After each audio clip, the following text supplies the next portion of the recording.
The words were casual, almost affectionate, yet they detonated like a bomb across the royal world. One sentence from Michael Middleton, a man known for staying far away from palace drama, suddenly thrust the Wales family into the center of explosive speculation. "I'm delighted to welcome my fourth grandchild, and Nanny Maria has returned to lend her support." In a monarchy trained to weigh every syllable, those words didn't just raise eyebrows, they rewrote expectations. Because when a grandfather speaks before the cameras, nothing is accidental, especially not when that grandfather is the steady backbone behind Princess Catherine. What made the moment so unsettling wasn't just what he said, but when he said it. This wasn't a private toast or a family slip caught on a hot mic. It was a recorded remark, delivered calmly, confidently, with no attempt to walk it back. And within minutes, palace watchers were scrambling. Fourth grandchild? Returned nanny? Support for what exactly? The Wales family already has 3 children the public knows by heart: George, Charlotte, Louis. So why speak as if something new had already arrived or was inevitable? Then came the second shock, Nanny Maria's unmistakable presence. Photographed quietly stepping into the family car during the Christmas royal lunch, she hadn't been seen in that capacity for some time. No announcement, no explanation, just her return, seamless and deliberate. For royal insiders, that combination was deafening.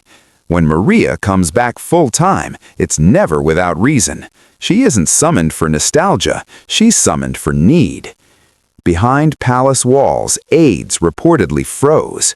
Some insisted it was a misunderstanding. Others quietly admitted the wording was too precise to dismiss. And the silence from Kensington Palace? That only poured fuel on the fire. In royal language, silence often means preparation, or protection, or both. Here's what makes this moment different from every rumor that came before it. This didn't originate with tabloids, anonymous sources, or social media speculation. It came from the Middletons themselves, the family known for discipline, restraint, and ironclad discretion. Michael Middleton does not freelance royal chaos. If he spoke, it was because something had shifted. And there's another layer people aren't talking about enough: timing. Catherine has just emerged from the most challenging health chapter of her life. The family has closed ranks. Privacy has been guarded like a fortress. So why now? Why allow even the suggestion of something so monumental to surface? Because sometimes the loudest announcements are made without banners.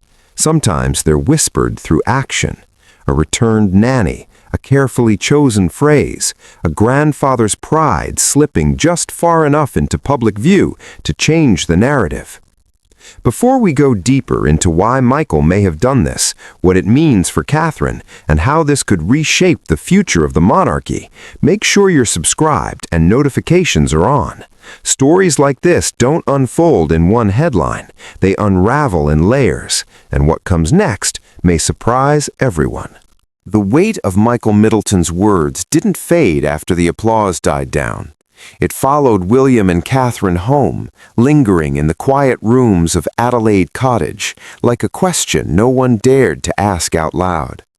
Insiders say the couple replayed the moment repeatedly, not out of panic, but recognition. Those 7 words had done something extraordinary. They had dragged a private possibility into the public imagination, and once that door opens, it never fully closes. Catherine, ever measured, reportedly didn't rush to deny or confirm anything. Instead, she did what she always does when pressure builds. She assessed, she listened, she waited. That silence, far from calming speculation, poured fuel onto it. Behind palace walls, aides scrambled, not because of scandal, but because of timing.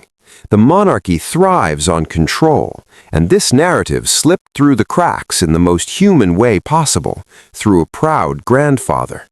One senior staffer quietly admitted that the remark landed harder than any tabloid leak could have. It came wrapped in warmth, not accusation. That made it believable. more dangerous. Meanwhile, Catherine's recent health journey added another layer.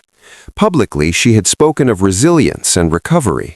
Privately, sources suggest it sharpened her clarity about what truly matters: family, continuity, meaning beyond optics. The idea that she and William might choose growth over caution suddenly didn't feel reckless. It felt consistent. Friends close to the couple say conversations about the future intensified during her recovery period. Not dramatic, not impulsive, but deliberate. Evenings spent discussing how childhood shapes character, how siblings anchor one another, how legacy isn't just inherited, but lived. William, shaped by a childhood defined by loss and scrutiny, was reportedly torn. Protective instinct battled royal responsibility. Yet those closest to him noticed a shift, less hesitation, more resolve. The presence of Nanny Maria quietly returning to the fold only reinforced that something practical was already in motion. You don't recall a trusted figure like that for nostalgia. The palace narrative, however, moved in the opposite direction. Carefully placed briefings emphasized stability, routine, no changes ahead. But the contrast between words and actions was stark. Invitations adjusted, schedules softened, security protocols subtly expanded. These are not coincidences, they are preparations. And insiders noticed something else, too. Catherine appeared calmer than she had in months, not guarded, centered, as if a decision, once heavy, had already been made internally, even if the world wasn't meant to know yet. What unsettled senior courtiers most wasn't the possibility of another child. It was what that choice symbolized, a refusal to let fear dictate the future, a statement that the Wales family would define their path on their terms. Michael Middleton's comment didn't start this process, it exposed it. And once exposed, the monarchy had to respond, either by resisting the tide or adapting to it. The question no one could answer yet was simple but explosive. Had the future already quietly begun? The real weight of Michael Middleton's comment only becomes clear when you understand who he is inside the royal ecosystem. Unlike courtiers trained to dodge meaning with precision language, Michael has always spoken plainly, carefully, and rarely. That's why his words landed like an earthquake. Insiders say he rehearses speeches obsessively, rewriting lines until every phrase carries purpose, which makes this moment impossible to dismiss as a mistake. When he referenced welcoming another grandchild and tied it directly to Nanny Maria's return, it wasn't nostalgia, it was timing. And timing in royal circles is never accidental. Behind closed doors, aides scrambled to reconstruct the moment. Audio replayed, facial reactions analyzed, silence stretched longer than protocol allows. According to one attendee, Catherine froze, not in shock, but recognition. She understood instantly what her father had done, not expose her, but protect her. By letting the hint come from him, the narrative shifted. It wasn't a palace announcement, it wasn't a leak, it was family joy. And that distinction matters more than the public realizes. What followed was a subtle but frantic attempt to contain interpretation. Palace communications quietly contacted outlets urging contextual framing, but the phrase was already spreading, clipped and shared, divorced from its original setting. Social media exploded with side-by-side images of Maria Barallo reappearing after months away. Commentators began connecting dots the palace had hoped would stay scattered. The deeper reason this rattled Buckingham Palace lies in succession mathematics. A fourth Wales child doesn't just add a sibling, it reinforces stability. It extends continuity. It counters narratives of fragility that have surrounded the monarchy during health scares and family fractures. Some insiders admit privately that this possibility had been discussed, but never expected to surface publicly so soon. And then there's Catherine herself. During her recovery, those closest to her describe a recalibration, not retreat. She wasn't thinking about appearances, she was thinking about legacy. Her early childhood work isn't academic, it's personal. She believes family structure shapes resilience. To her, expanding family isn't indulgence, it's investment. Michael saw this shift long before anyone else. He saw a daughter who wasn't retreating from duty, but redefining it. And in that understanding, his words weren't reckless, they were declarative, a signal that the Wales family was choosing growth over fear. Meanwhile, Prince William's reaction was quieter, but no less telling. He didn't deny, he didn't correct, he paused. A pause, insiders say, spoke louder than any statement. He understands optics, he understands pressure, and he understands that once speculation reaches this scale, silence becomes strategy. By the end of the day, the palace wasn't asking whether the rumor would spread, they were asking how long they could avoid confirming what many now believed was already in motion. What made Michael Middleton's words so dangerous wasn't just what he said, but when he said it. The royal family was already walking a tightrope, balancing health recoveries, succession planning, and relentless media pressure.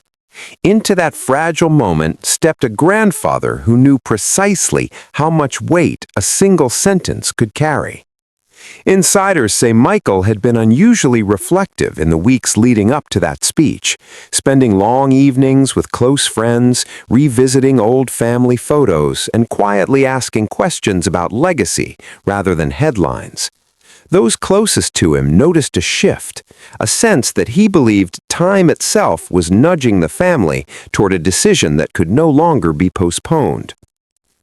Behind palace doors, the Wales household was navigating conversations far deeper than public appearances suggested.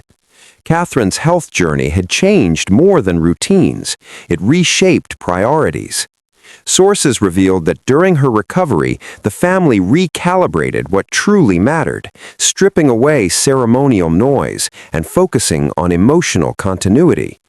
William, often seen as cautious and duty-bound, reportedly surprised advisors by leaning into conversations about growth rather than restraint. The future king wasn't thinking in press cycles, but in decades. What kind of monarchy would his children inherit, and what kind of family would anchor it? This is where Michael's comment takes on a sharper edge. He wasn't speculating, he was signaling alignment. Those 7 words reflected discussions already whispered in kitchens and late-night walks, moments when family outweighed protocol. The idea of a 4th child wasn't impulsive, it was framed as a stabilizer, not a disruption. To Michael, expanding the family meant reinforcing the human core of the crown at a time when institutions everywhere are losing trust. Palace insiders say there was an immediate scramble to interpret intent. Was this joyful pride or deliberate provocation? Senior aides initially hoped the comment would fade, dismissed as grandfatherly enthusiasm. But that hope collapsed when footage spread and Maria's presence became impossible to ignore. Patterns emerged, the timing, the phrasing, the return of trusted structures. Too many pieces aligned for coincidence. Meanwhile, Catherine remained outwardly serene. Those around her describe a calm that unsettled even seasoned courtiers. She didn't rush to clarify or deny. Instead, she listened, observed, calculated. Her silence wasn't avoidance, it was control. Having spent years mastering the art of saying everything without saying anything, she understood that reaction would only fuel speculation. Action, quiet and deliberate, would speak louder. William's response was equally telling. Friends describe him as contemplative, not alarmed. He didn't question Michael's words, he questioned timing. That distinction matters. It suggests acceptance of possibility, not resistance to it. Within hours, discussions shifted from damage control to readiness. Schedules were adjusted, advisors reassigned, conversations reframed. This wasn't a family caught off guard. It was a family deciding how much truth to let surface. And looming over all of it was one undeniable reality. When a Middleton speaks this plainly, it's rarely accidental. It's protective, strategic, and deeply personal. The palace may never confirm it outright, but by the time the dust settled, one truth had become impossible to ignore. Michael Middleton's 7 words had done what no press leak, no paparazzi photo, no palace whisper ever could. They forced the monarchy to confront something deeper than titles or protocol. They exposed the quiet reality that the future of the crown is no longer being dictated by tradition alone, but by the people strong enough to protect it from within. Catherine did not deny, she did not explain, she simply moved forward, calmly, decisively, letting actions speak louder than royal statements ever could. The return of Nanny Maria was not just practical, it was symbolic. It told those watching closely that preparation was already underway, whether for a new child or a new era, or perhaps both. Inside palace corridors, the shift was felt immediately. Conversations changed tone, advisors adjusted language, long-term planning documents were quietly revised to allow for flexibility that had not existed before. The monarchy, once rigid in its approach to family optics, suddenly appeared adaptable, almost human. That adaptability unsettled some, reassured others, and energized millions who saw in Catherine a reflection of stability earned through resilience rather than inherited authority. The public didn't need an announcement, they read between the lines. They always do. What made this moment extraordinary wasn't the possibility of a 4th child. Royal families have expanded before. It was the manner in which the narrative unfolded. No spectacle, no orchestrated reveal, just a grandfather's pride, a nanny's reappearance, and a princess who understood that silence, when wielded correctly, can be more powerful than any declaration. Catherine's strength has never been loud. It has always been consistent. And in a world addicted to noise, that consistency has become revolutionary. King Charles, observers noted, allowed it to unfold. He did not intervene. He did not correct. That restraint spoke volumes. For a monarch often criticized for over-explanation, his silence here felt deliberate, almost respectful. It suggested recognition that some transitions cannot be managed from the throne, only trusted to those living them. William followed Catherine's lead, standing beside her without comment, reinforcing the impression of unity that the monarchy has desperately needed in recent years. As for Camilla, her position remained carefully neutral. Appearances continued, duties were fulfilled, but the energy had shifted. The public sensed it. Catherine was no longer simply the future, she was the present, shaping outcomes without confrontation, redefining influence without demanding it. If a 4th child does arrive, it will not feel disruptive, it will feel inevitable, the natural extension of a family that has weathered storms and emerged steadier for it. And so the question remains, not whether a baby is coming, but whether the monarchy itself has already been reborn in quieter, more profound ways. Michael Middleton may have sparked the conversation, but Catherine controls where it leads. If this is how the future unfolds, then the crown is no longer resting solely on ceremony, but on character. If you believe this moment marks a turning point for the royal family, share your thoughts below. Do you see preparation or coincidence? And if you want to stay ahead of the stories the palace won't explain, make sure you subscribe, like, and turn on notifications because the next chapter is already unfolding behind closed doors.